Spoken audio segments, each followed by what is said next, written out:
Maging ang kalabaw na ito nakunan sa video na tinatangay na rin ng tubig. Makalipas sa mahigit 5 minutong pagkakapit sa poste, Naghanap kami ng lubid, wala kami makitang lubid. Buti may kasama kami, may dalang tuwalya.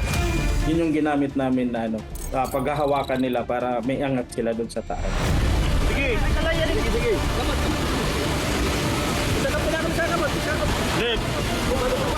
Wala! Ginaw! ang magpinsan nailigtas din. Ako si JP, isa sa dalawang lalaki na inaagos ng tubig sa video. Na huli ako kasi yung dalawang upuan kinuha ko pa po. Kaso wala, biglang lumakas yung tubig. Pumunta lang kami sa may likod ng poste kasi hindi malakas yung tubig doon. Doon kami nag-steady. 3 kalabaw na iligtas yun. Pero isa lang yung nakuha doon sa video, yung naaanod. Sa ganitong mga sitwasyon, nakabantay pa rin daw ang lokal na pamahalaan.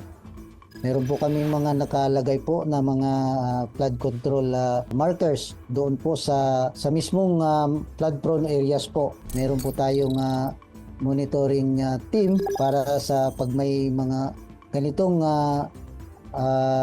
masamang panahon po, minomonitor po natin ang ilog. At ang payo niya sa mga residente at dayo sa lugar. Iwasan po natin ang magkaroon po ng mga activity po doon sa ilog, lalo na po pag masama ang panahon.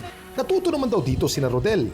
Huwag makipagsapalaran kung alam na may ulan na, may ambon na masama ng panahon, siguro iwasan na muna maligo sa ilog.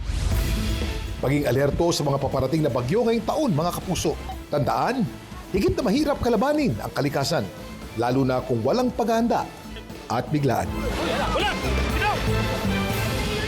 Dami mong alam, Kuya King.